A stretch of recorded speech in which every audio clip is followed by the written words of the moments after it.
LG, sebuah brand yang menurut lembaga survei adalah leading brand di Indonesia untuk penjualan monitor. Tapi apakah monitor satu ini patut untuk dipertimbangkan?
Selamat datang di GTD Channel paling canggih di 2021. Ya jelas banget sih, memang brand ini kuat banget di Indonesia udah lama. Terus dia service centernya paling luas dan juga lini monitornya paling lengkap.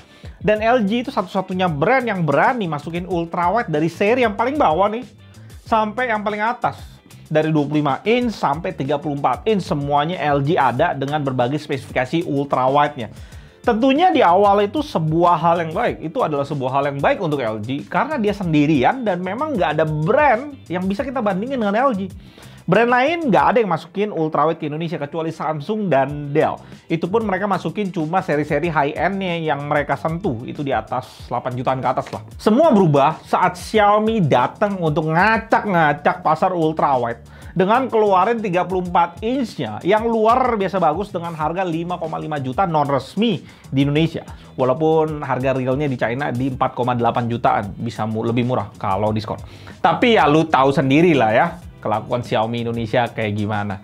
Awal-awal ngomong 6,9 juta itu harga yang terbaik. 8 minggu setelahnya tiba-tiba dia banting sendiri 5,9 juta. Ya, kalian ngerti sendirilah artinya apaan kalau banting-banting harga kayak gitu tiba-tiba. Ya, kita lanjut. Dengan Xiaomi launching monitor 34 inch yang luar biasa itu, banyak juga udah yang ngerasain ya. Sekarang kita jadi punya standar baru di pasar monitor, terutama di Indonesia. Dan dengan 5,5 juta non resminya, semua monitor yang mendekati harga ini tapi nggak bisa mendeliver dengan lebih baik atau mendekati, jadi nggak worth it untuk dilihat. Salah satunya LG 34WP65G ini yang kita review hari ini. Secara warna yang dihasilkan panelnya itu dibantai oleh Xiaomi. Desain juga nggak semewah Xiaomi. Berikutnya ada portnya itu tidak mendukung kita pakai bracket di monitornya. Tapi harganya mepet ke Xiaomi. Untungnya kecerahan panelnya nice, kontras rasio juga bagus, kerapian warna dan luminous uniformity-nya juga bagus juga. Dan keakuratan warna yang bagus, akurat, tapi tetap nggak bisa sebagus Xiaomi tentunya. Yang paling bikin monitor ini nggak menarik ketika kita tahu dia cuma 1080p untuk resolusinya, yang membuat multitasking udah beda kasta, beda level. Beda level lah sama Xiaomi yang 1440p. Membagi Windows jadi nggak masuk akal di LG ini rasanya sempit. Secara desain body udah sering kita lihat ya, desain LG yang kayak gini, clean aja bentuknya dengan lubang pembuangan panas yang lebar dibukanya. Secara quality bahan yang dipakai juga udah tebal dan bagus semuanya yang membuat head adjustment-nya sangat kokoh. Dan tentunya udah bisa tilt juga. Kan kembali lagi, tidak ada swivel di monitor selebar ini. Lu mau nunjukin kerjaan lu buat rekan kerja yang duduk di sebelah lu itu, siap-siap aja ngangkat seluruh monitornya untuk dimiringin. Dia juga udah punya VESA mount yang tertutup kaki monitor di 100x100 mm. Seperti gue bilang tadi, yang nggak enak dipakein bracket karena portnya ngadep ke belakang semua. Jadi lu mesti beli kabel tipe L untuk display supaya nggak mentok di tembok nanti pas lu pakein bracket. Dan bleedingnya kita bisa langsung lihat di kiri atas, di sini nih ya, bagian-bagian kiri atas. Habis itu di kanan sini yang paling jelas, di sini ada sedikit, di tengah-tengah sini ada sedikit.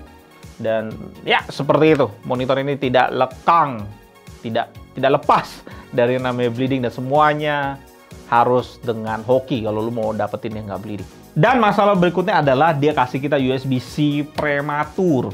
Dia bisa support display memang, tapi cuma support charge sampai 7,5 watt.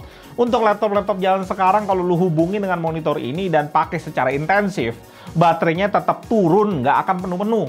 Nggak terlalu penting USB-C di sini. Ditambah lagi, dia nggak kasih kita USB port di monitor.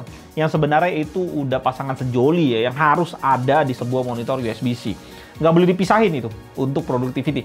Karena laptop-laptop zaman sekarang, portnya cuma satu, USB-C doang. MacBook, Huawei, lu bisa sebutin. Membantu kan kalau di monitor ada port USB, karena pada dasarnya USB-C udah berfungsi sebagai USB hub juga. Berikutnya juga di LG nggak ada speaker, jadi tambah nggak penting aja itu USB-C di monitornya. Di sisi lainnya mungkin dari antara kalian ada yang ngomong gini, "Bang, ini kan LG monitor panel IPS, Xiaomi itu panel VA, jelas enakan di LG dong main game." Dan memang kualitas mesin blurnya tentu lebih bagus daripada Xiaomi. Jadi memang untuk objek yang bergerak cepat lebih jelas kelihatannya. Tapi kalau lu main game kompetitif dengan 75 Hz yang ada di monitor ini, lawan orang yang 1440 Hz, walaupun dia panel VA, tetap lu akan punya kemungkinan lebih besar di headshot duluan. 1440 Hz nggak bisa dilawan lah sama 75 Hz untuk gaming kompetitif. Dan seperti gue bilang di awal, monitor ini sangat nggak worth it dibeli di 4,8 juta. Dengan harga segitu, lu sebenarnya bisa beli dua monitor 27 in Full HD dan dapetin bidang kerja lebih luas daripada yang ditawarin LG ini. Dua monitor Full HD berarti aspek rasio 32:9, LG cuma kasih lu 21:9. LG ini cuma unggul adanya USB-C doang, yang itu pun prematur seperti gue bilang tadi. Jadi fungsi kesehariannya sangat bingung gue, dipakai buat apaan selain charge smartphone. Itu pun nggak cepet-cepet banget men, 7,5 watt doang. Dan jangan lupa kita buang-buang dulu. Nggak cuma book, ada CD juga yang masih dikasih sama LG yang gua nggak ngerti buat apa. Kelengkapan lainnya ada adapter, kabel HDMI, dan extension buat kabel management. Gua rasa LG butuh inovasi lebih keras lagi di bidang ultrawide-nya kalau dia mau relevan di pasar monitor ke depannya. Karena bukan Xiaomi aja yang main di segmen ini. AOC udah menggempur dengan 1000R-nya. Ya ada Samsung juga sih, cuma ya begitulah. Dan juga ada Huawei yang segera datang ke studio GTD untuk kita review dengan desain mewah Huawei. Gak sabar sih gua. Pasti subscribe buat gak ketinggalan. Gue Elwin, sampai jumpa di video berikutnya. Tetap canggih!